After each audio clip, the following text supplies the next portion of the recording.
યુપીમાં યોગી કેબિનેટનો વિસ્તાર ભૂપેન્દ્ર ચૌધરી, મનોજ પાંડે, હંસરાજ વિશ્વકર્મા, કૃષ્ણા પાસવાન સહિત 8 મંત્રીઓ લીધા શપથ. સોમેન્દ્ર તોમર, અજીત પાલનું પ્રમોશન.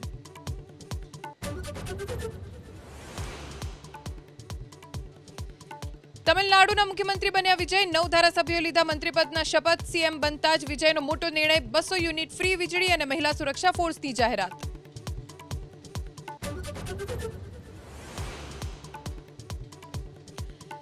પીએમ મોદી આજે રાત્રે 9 વાગે આવશે ગુજરાત. જામનગર એરફોર્સ સ્ટેશનથી લાલ બંગલા સર્કલ ખાતે અભિવાદન સભામાં આપશે હાજરી. જામનગરમાં રાત્રિ રોકાણ બાદ આવતીકાલે સોમનાથ દાદાના કરશે દર્શન. સોમનાથના સુવર્ણ શિખરનો થશે કુંભાભિષેક. વેદોના મંત્રોચ્ચાર સાથે 11 મેના રોજ 11 તીર્થોના પવિત્ર જળથી કરાશે અભિષેક. પીએમ મોદી મહાપૂજામાં રહેશે ઉપસ્થિત.